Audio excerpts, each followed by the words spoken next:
Howdy, hey, it's your boys, White and Rice. We're back again as usual. Yes, we are. My name's Dylan. I'm Joey. And we're just a couple boys who like to watch movies and then go ahead and talk about them. So today, That's exactly what we do. we're just going to keep doing it. We got a good one for the good people of Middle Earth today, don't we? We do.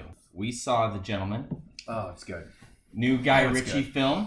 Let's just say Guy Ritchie is back to his fabulous prestige. Yeah, his fabulous ways of writing and directing. And I don't really know if it's that he ever left, but it's like it feels like all the pieces finally came together the right way. Right. Yeah. I think everyone, throughout Guy Ritchie's history, he's really established himself as one of those directors or producers where if you see one of his movies, you're like, that's a Guy Ritchie film, right? So he's established his aesthetic, and maybe some of his movies are a little bit of a hit or miss, and this feels like it's all hits. It's a hit, and it's a star-studded cast. Why don't you just watch the trailer real quick, or a piece of it? There once was a young and foolish dragon who came to ask a wise and cunning lion about acquiring his territory. Now, the lion, he wasn't interested, so he told the little dragon to But the dragon, he persisted. Oh, goody. He started a war. So the lion took the little dragon for a walk and put 5 bullets in his little dragon head. It's warming up now, isn't it? There's a message in there. Maybe you can explain it to me. The young succeed the old. Enjoy the show. Bang, bang, bang, bang, bang, bang, bang. It's gonna get messy.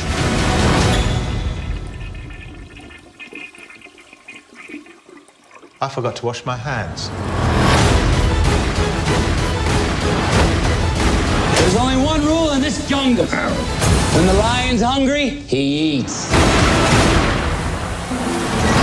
His name is Fahak, but spelled with a PH, so it sounds like Fahak. Please! Kanda Fahak. Please. We'll probably put the trailer right there. And you're back. All right.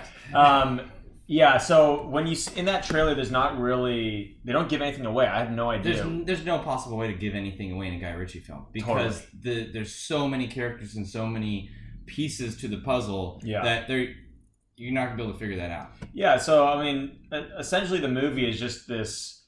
It's a bunch of these different characters who just get closer and closer together, Intertwined. Typical Guy Ritchie movie. And they tell the story really well in a sense where you kind of start toward the end and then it goes all the way back, and the story is told in this really like tongue-in-cheek Cockney British accent way, mostly narrated by Hugh Grant, who plays honestly one of my favorite Hugh Grant characters of all time. Oh yeah, his character. All the characters were great, but Hugh Grant's was definitely particularly good. Yeah, and hilarious. And Hugh Grant is usually the suave, very well-styled debonair, British well-styled debonair, British well-styled debonair guy. But this time he's kind of this kind of pervy shithead reporter. And him and Charlie Hunnam, who's in a number of other Guy Ritchie films. Hunnam, whatever. Hunnam's probably the Asian version. I think so. Anyway, they have some really great interactions, and again, so on point with Guy Ritchie's writing. Yeah. It's a story about Matthew McConaughey, a big-time drug lord, made his money in the weed industry, and he's trying to exit it. Yep, retire. And that's pretty much the story, and things happen as they do in Guy Ritchie films, as well as, the drug industry. And this movie had it all. It had action, comedy, drama, intrigue, kind of kept you guessing. No babes. No babes. One babe. The wife. But that's it. A badass babe. Yeah. So maybe if you were girls, there were babes. Yeah. Or if you like dudes, there were babes. Men babes. You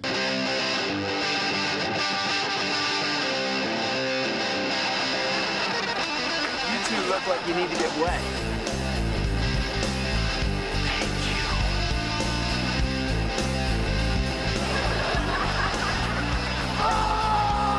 Yeah, this movie just felt like they did everything so well. The writing was great, the acting was great, the cost, the wardrobe, phenomenal.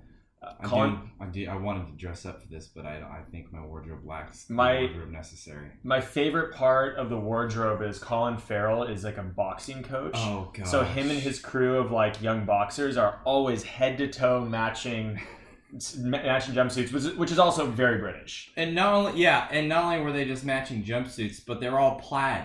Like, really ridiculous designs. And they all had them. Yeah. It's the funniest shit. Colin Farrell's character was amazing. Typical Colin Farrell. I mean, he's such a great actor, but it's just the way he can get comedy across with being serious. And really dry. Yeah, exactly. It's so great. And his character was solid. They had a smaller role, but it was a role nonetheless. And the movie would have been less if had they not been in there. Obviously, it wouldn't work. One of the things that I love about this movie is they're able to put such an incredible cast, but everyone has the right amount of presence within the film. I'll contrast that with 1917, where it's like you get these incredible actors in it, but you feel like there wasn't enough of them. And in this movie, it's like Colin Farrell didn't have a major part, but you got just enough of his character to develop a relationship and an understanding of who he is and what part he has to play in the story. Right. Even Henry Golding, who's from Crazy Rich Asians. Oh yeah. He plays Dry Eye, and he's also known as like Little Dragon in this storyline where he's kind of he becomes like this power hungry gangster, and he kind of just meddles a little too. One of the other drug gang. Yeah, his fuck ups were just so perfectly highlighted by like his interactions. Spoilers here, so be careful. Yeah, he fucks up a lot, but his fuck ups are just highlighted so well with Matthew McConaughey's. The dialogue was great, very entertaining, especially since it's British and revolves around them. Just their use of language was hilarious. The way the story was told, from the viewpoint of Hugh Grant coming in and talking to Charlie Hunnam, and then just telling it in that way. Yeah.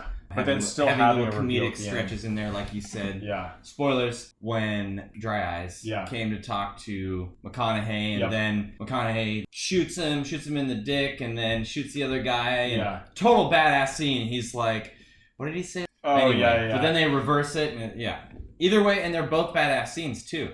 Because one is the more violent, badass. This one's the more, calm, chill, and what intellectual. Charlie Hunnam's character says is, he goes, that's not how it happened, he's become more gentrified. And then they show the gentrified version where it's like less shooting, but still equally badass. Right. And that's totally a Guy Ritchie thing, when they use certain phrasing that might be confusing, he would put those little like text things on screen to like. Yeah, the comedy was great. Yeah. There's really not much else to say about the movie, right? Yeah. It's a typical Guy Ritchie film. Yep. And if you think Snatch is one of the greats and so on, I think you're going to absolutely love this film. I think that there's really something in this movie for anyone, as long as you're interested in an action or a comedy. It combines both those things perfectly. I thought that also the cinematography was really great. Like, dude, some of those shots on like their outfits and the lighting was just like, it looked like a GQ ad or something. Granted, you have actors like Matthew McConaughey wearing incredible outfits, so by nature it'll feel that way. But He wasn't driving a Lincoln though. He was not driving a Lincoln. A lot of Mercedes in that movie. A lot of Mercs. Yeah, good movie. Absolutely recommend seeing this in any way that you can, whether it's the theaters or streaming. But yeah, it's not theater necessary, but it's a great time. This was a full marks for me. What would you give it? This is five bowls of rice. Okay. 5 full bowls of rice. I'd say, it's a Full Metal Jacket for me. Yeah, absolutely. This is a fully loaded film. It's like I feel like this film is like, if you're playing poker and got a big pot and you bluff everyone, you get it all. Playing poker, you lose a little bit and you come back and you get it all. That's what it feels like. Yeah, right? This movie delivers all of it. So go check out The Gentleman. Just came out January 24th. Let us know what you think. 2020. Let us know what you think. Let us know if you saw things we didn't talk about, and you can chastise us for not talking about them, and we can have a discussion online, Find us on Instagram, White and Rice Show. We post a lot of little facts about movies and also facts about ourselves. Facts about ourselves and our friends. And also, just a plug, don't go to the AMC Dine-In in Beaverton. Jeez, that's right. Yeah, we had quite the time. This place, it's Dine-In in Beaverton. It's out there. We went there because my sister got us free tickets to AMC. I forgot those tickets. What? You son of a bitch. You no good damn son of a bitch. So it was a matinee, so it was cheap. But yeah, we go in and, you know, of course the food's more expensive. It's like, yeah, that's typical, right? But then they go, well, for $1 more, we'll bring it to you. Yeah, which was you weren't going to do that in the first place. They didn't have any tables there. You're like, okay, the seats were all kind of creaky. The seats and, were from 1994 and stuff. They didn't turn the lights off when the movie started. Didn't turn the lights off when the movie started. You know, this has nothing to do with that. But there was a family that brought their young daughter children, and son here. Young children. In this rated R, extremely vulgar, violent, and grotesque film. And the kid was the son was like probably 5, and the daughter was like 7 or something. Yeah, they ran in the movie late, and it was just. What are you doing? Yeah, it was. Don't bring your kids to the Gentleman. Don't do that, and don't go to the cinema out there in Beaverton. Yeah, but anyways, yeah. Thanks for watching. Goodbye. Later.